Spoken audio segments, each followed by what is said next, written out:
உலகெங்கிலும் இருக்கும் ஸ்ரீ குபேரன் டிவி நேயர்களுக்காக குரு வக்ர பயிற்சி நிவர்த்தி. நேயர்களே, நாம் இந்த நிகழ்ச்சியில், இந்த வீடியோ பதிவில் குரு வக்ரம் பற்றி பார்க்க போகிறோம். அன்பு கன்னிராசி நேயர்களே, நாம் இந்த பதிவில் 28/7/2022 23/11/2022 வரை குரு வக்ர பற்றி பார்க்க போகிறோம். இந்த குரு வக்ரம் என்னெல்லாம் செய்யும் அப்படிங்கிற ஒரு ப்ரீஃப் பார்த்துருப்பீங்க. கன்னி ராசிக்கு அமோகமான ஒரு நாட்களாக இந்த நாட்கள் இருக்க போகுது. ஏன்னா தன்னோட பாதகாதிபதி 7ல் இருக்கார். 7ல் இருந்து அந்த இடத்துல வக்ரம் ஆகிறாரு. மிகச் சிறப்பான ஒரு விஷயம்.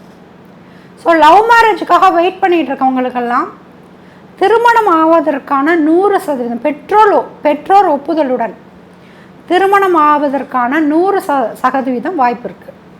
அதே மாதிரி திருமண தடை நிச்சயம் வரைக்கும் போயிட்டோம், நின்றுச்சு, இல்லைன்னா எனக்கு அந்த பொண்ணை பிடிச்சிருந்துச்சு ஆனால் பொன் வீட்டில் பிடிக்கல அப்படின்னு இருக்கவங்களுக்கும் சரி, ரொம்ப நாளாக எனக்கு திருமணம் நடக்கவே இல்லை,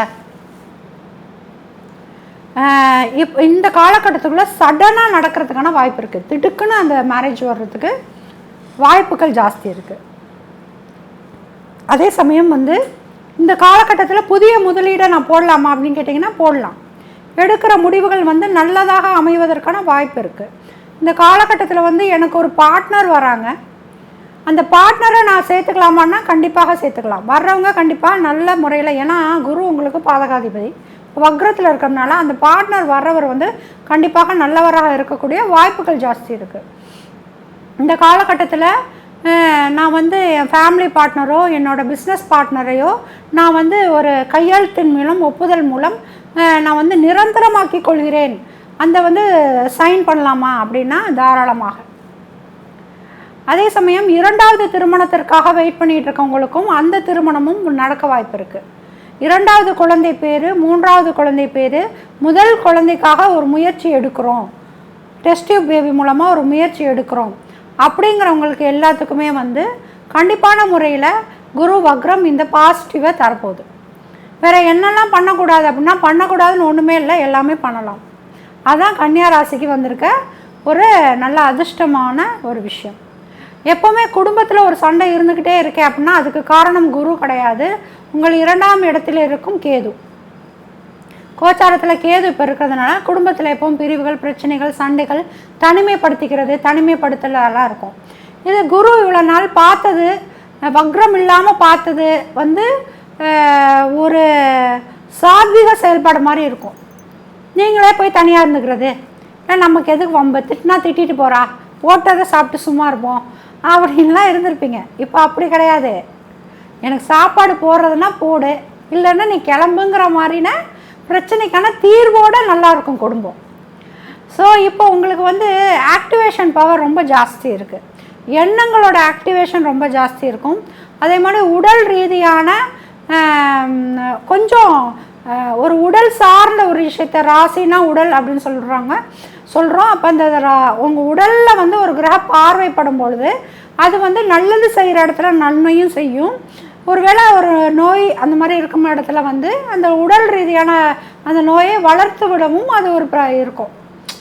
அப்போது பொலிவு எல்லாம் இருந்தாலும் ஒரு சோம்பேறித்தன்மை இருந்திருக்கும், இல்லைன்னா ஒரு செரிமான கோளாறு, இல்லைன்னா ஒவ்வாமை, ஃபுட் பாய்சன், அப்படி இல்லைன்னா இனிப்பு சாப்பிட்டா தலையை சுற்றுறது, இது மாதிரி ஏதோ ஒரு ரீதியான, இல்லை சர்க்கரை நோயோட முதல் காலகட்டத்தில் இருக்கிறது, இந்த மாதிரி இருக்கிறவங்களுக்கு அந்த குற்றமும் நீங்கி, உடல் குற்றமும் நீங்கி, நல்ல ஒரு நிம்மதியான ஒரு நித்திரை, உங்களை பார்க்கும்போது இப்போ கையெழுத்து கும்புறதுக்குரிய பக்குவம், இல்லை இவன் ஒரு ஜீனியஸ், நம்ம இவ்வளோ நாள் இவனை இவனை இவ்வளோ நாள் நம்மளை கண்டுபிடிக்கல, அவன் ஒரு அறிவாளிங்கிறத நம்ம தெரிஞ்சுக்கல, நம்ம நம்ம எதிரில் உட்காடுறதுனால இவனுக்கு ஒன்றும் தெரியாது அப்படிலாம் நினச்சிட்டோன்னு நினைக்கிறவங்க மத்தியில் உங்களோட மதிப்பீட்டை பிரம்மாண்ட முறையில் உயர்த்தி காமிப்பது, இது எல்லாமே இந்த குரு பார்வை உங்கள் ராசியை பார்ப்பதெல்லாம் நடக்கும்.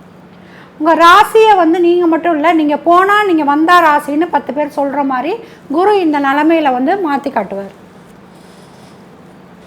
அப்போ குரு பார்வை என்றைக்குமே கோடி புண்ணியம்தான். ஆனால் வக்ரம் பெற்று பார்க்கும் இந்த குரு பார்வை 7ஆம் இடத்தை சுத்தப்படுத்தி, அதாவது 7ஆம் இடத்துக்குரிய குற்றங்களை நீக்கி சுத்தப்படுத்தி பார்ப்பதனால் இன்னும் சிறப்பான ஒரு முறையில் இந்த பார்வை உங்களுக்கு நன்மையாகவே அமையும்.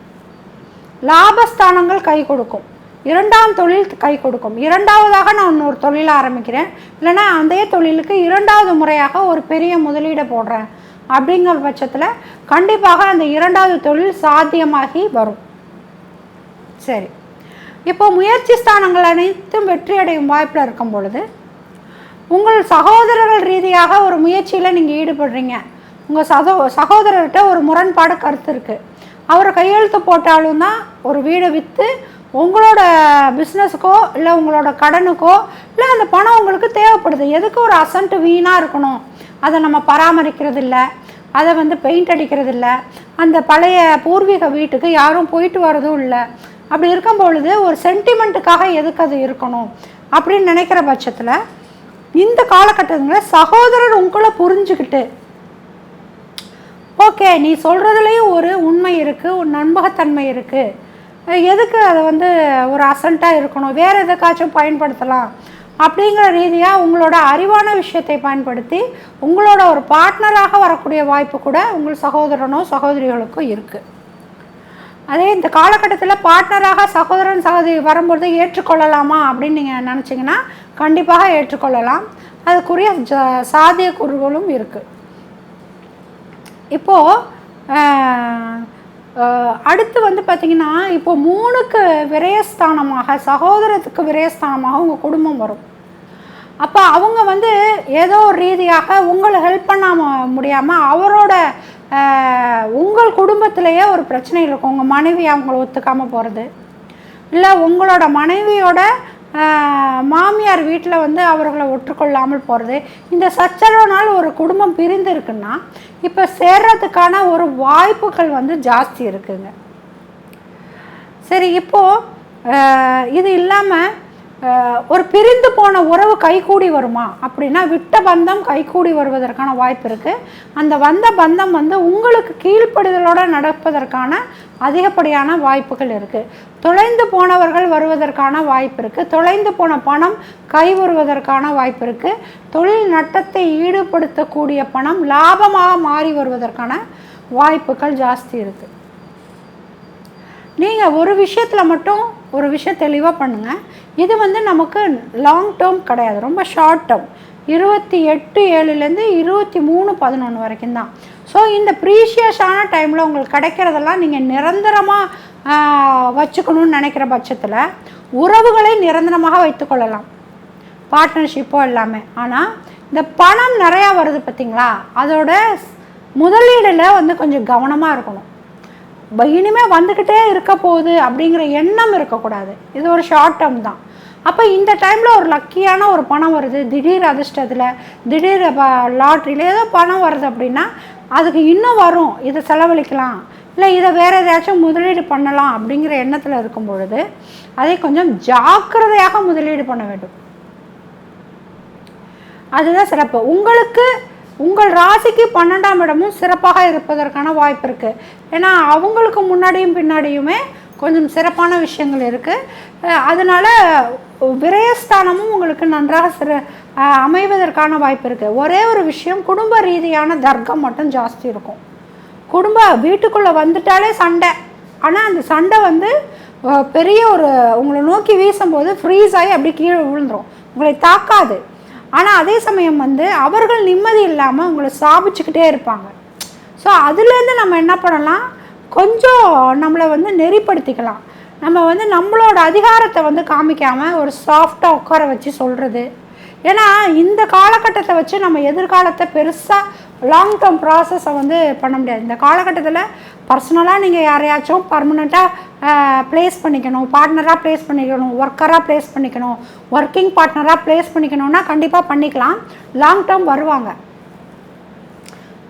ஆனால் அது எப்படி சொல்கிறேன்னா, இப்போ அதிகாரத்துக்குட்பட்டு அவங்க இயலாமையை பயன்படுத்தி நீங்கள் வைக்கிறத காட்டிலும் உண்மையாக உங்களோட நீடு எங்களுக்கு தேவை இருக்குது அப்படின்னு சொல்லி வைப்பது இன்னும் சால சிறந்தது. இது உங்கள் மனைவிக்கிட்டேயுமே இல்லை உங்கள் கணவன்கிட்டையுமே நீங்கள் கையாளணும். இப்போ வந்து நம்ம கை ஓங்கி இருக்குது, அவருக்கு நம்மளோட நீடு இருக்குது, இதை பயன்படுத்திக்கிட்டு அவரை அடக்கிடணும் அப்படிலாம் நினைக்காம இப்போ தான் உங்களோட உண்மையான அன்பை வெளிப்படுத்தக்கூடிய காலகட்டத்தில் இருக்கீங்க. உண்மையான சரியான அன்பை நீங்கள் வெளிப்படுத்தும் பொழுது இந்த ஷார்ட் டேர்மில் நடக்கக்கூடிய இந்த விஷயம் உங்களோட டாட்டூ மாதிரி அப்படி உடலோடு ஒட்டிக்கொள்ளும் ஒரு உறவாக, உணர்வோடு ஒட்டிக்கொள்ளும் ஒரு விஷயமாக, வாழ்க்கையோடு ஒட்டிக்கொள்ளும் ஒரு பந்தமாக மாறுவதற்கு வாய்ப்புகள் ஜாஸ்தி இருக்குது. அதனால் எப்போவுமே இவங்களும் இல்லை, யாராக இருந்தாலும் சரி, நமக்கு ஒரு அதிகாரம் கிடைக்கும்போது அந்த அதிகாரத்தை பயன்படுத்தி அடக்கி ஆள்வதை தவிர்த்து எப்பொழுதுமே உங்களுக்கு எப்படி என்னோட நீடு இருக்கோ எனக்கும் உங்களோட நீடு இருக்குது அப்படின்னு ஒரு சமநிலைகளில் அவங்கள்ட்ட பேசுகிறது வந்து கன்னிராசிக்கு எப்போவுமே ராசியான ஒரு விஷயமாக அமையும். ஸோ இது இல்லாமல் வந்து டிவோர்ஸ் ஆகுது எனக்கும் அவங்களுக்கு ஒத்துக்கலை, நான் வந்து டிவோர்ஸுக்கு என்னோடய முயற்சியை போட்டுட்ருக்கேன், அந்த டிவோர்ஸ்க்கு எனக்கு வந்து வாய்ப்பு கிடைக்குமான்னா வாய்ப்பு இருக்குது. அதே மாதிரி பார்ட்னர்ஷிப்போட்ட வந்து விலக்கி விட்டுட்டு பெரும்பான்மையான பங்கை நான் வாங்கி கொள்ள விரும்புகிறேன் நேர்மையான முறையில், அல்லது வந்து அவர் இத்தனை நாள் பண்ண நஷ்டத்துக்கெல்லாம் ஈடுகட்டி அவரை விலக்கிட்டு மிச்சம் இருக்கும் பங்குகளையோ மிச்சம் இருக்கும் அந்த பாகத்தையோ எனதாக்கி கொள்ள விரும்புகிறேன் அப்படின்னா அதுக்கும் சாத்தியக்கூறுகள் உண்டு. அந்த இடத்துலலாம் உங்களோட ரைட்ஸை வந்து நீங்கள் கண்டிப்பாக தெளிவாக சொல்லிடணும். நீ இது பண்ணுனா, இது நட்டம், இது பண்ணுனா, அதனால் இப்போ நான் முழுசாக இதை எடுத்துக்கூடிய வாய்ப்பு இருக்குது அப்படின்னு ஒரு பார்ட்னர்ஷிப் தொழிலை முழுமையாக உங்களுக்குள்ளே கொண்டு வருவதற்கான வாய்ப்பு இருக்குது. 3ஆம் இடம் நல்ல சுபத்துவம் அடைவதால் வண்டி வாகன சொத்து சேர்க்கை 3ஆம் இடம் விரயமாக கொண்ட 4ஆம் இடம் வளர்வதற்கான வாய்ப்புகள் கன்னிராசிக்கு வந்து ரொம்ப ஜாஸ்தி இருக்குது. அப்போ இந்த காலகட்டத்தில் நீங்கள் வாங்கும் காராகட்டும் சொத்தாகட்டும் எல்லாமே வந்து உங்களோட ஸ்டேபிளாக தங்கிப்பதற்கான வாய்ப்புகள் வந்து ஜாஸ்தி இருக்குங்க. அதனால் கன்னி ராசி வந்து நல்லபடியான முடிவுகளை வந்து இந்த காலகட்டத்தில் எடுக்கலாம். வேலை வாய்ப்பு கிடைக்குமானா கண்டிப்பாக ஒர்க்கிங் பார்ட்னராகவோ அல்லது வந்து இந்த டூயலாக ஒர்க் பண்ணுறாங்கள்ல, நீ வந்து ஒன்றை இடம் இருக்குது நான் வீடு கட்டுறேன், 2 பேரும் சேர்ந்து இந்த இடத்த வந்து ஒரு சக்ஸஸ்ஃபுல்லான ஒரு ப்ராஜெக்டாக கொண்டு வருவோம் அப்படிங்கிறதுக்கெல்லாம் இந்த காலகட்டத்தில் வாய்ப்பு தேடி வருவதற்கான வாய்ப்பு இருக்குது. அதே சமயம் சீட் கட்டுறேன், நகை சீட் கட்டுறேன், ஏல சீட் எடுக்கிறேன் அப்படிங்கிறவங்களுக்கெல்லாம் இது சாதகமாக அமைவதற்கான வாய்ப்புகள், முயற்சிகள் சாதகமாக அமைந்து அந்த பொருள் வீடு வருவதற்கான வாய்ப்புகள் வந்து கன்னிராசிகளுக்கு ஜாஸ்தி இருக்குங்க. கன்னிராசி வந்து செய்யக்கூடிய ஒரு விஷயம் என்னென்னா, இதை வந்து ஒரு லாங் டேர்மாக நினச்சிடாம, ஏன்னா குரு வக்ர நிவர்த்தி ஆகும்போது ஆஸ் பாசிபிள் என்னவோ அதை திருப்பி பண்ணுறதுக்கான விஷயம் வந்துடும். 7ஆம் இடம் ஒரு டம்மி ஆகிறதுக்கான வாய்ப்புகள் இருக்கிறதுனால, இருக்கும் இடம் பாழாவதற்கான விஷயம் இருக்கிறதுனால இந்த காலகட்டத்தில் எவ்வளோ தூரம் வந்து உறவினர்களை சம்பாதித்து வைத்துக் கொள்கிறோமோ அவ்வளோ தூரம் வந்து எதிர்காலத்தை சிறப்பாக அமைவதற்கான வாய்ப்புகள் ஜாஸ்தி இருக்குது கன்னிராசி நேயர்களே. மற்றபடி பெரு அளவு கையெழுத்து அடுத்தவங்களுக்கு ஜவாப்தாரி போடுறத வந்து கொஞ்சம் நீங்கள் விட்டுடலாம். அடுத்தவங்களுக்கு வாக்குறுதி கொடுக்குறத கொஞ்சம் விட்டுடலாம். இதெல்லாம் விட்டுட்டு எந்த இடத்துல வாக்குகள் கொடுக்குறீங்களோ அந்த இடத்துல நிதானமாக செயல்பட வேணும். அந்த இடம் உங்களுக்கு கெட்டு போவதற்கான வாய்ப்பு இருக்குது. ஸோ வாக்குகள் கொடுக்கும் இடம், நான் இன்னும் பண்ணி காட்டுறேன்னு சொல்கிற இடத்துல எல்லாம் கொஞ்சம் நீங்களே வந்து உங்களை குறைச்சிக்கணும். ஓகே கன்னிராசி நேயர்களே, மீண்டும் அடுத்த பதிவில் சந்திக்கலாம். ஸ்ரீ குபேரன் டிவியை பார்த்தமைக்கு நன்றிகள். மேலும் இது போன்ற தகவல்களை தெரிந்து கொள்ள ஸ்ரீ குபேரன் டிவியை சப்ஸ்கிரைப் செய்யுங்கள். மறக்காமல் பெல் ஐக்கானை கிளிக் செய்யுங்கள்.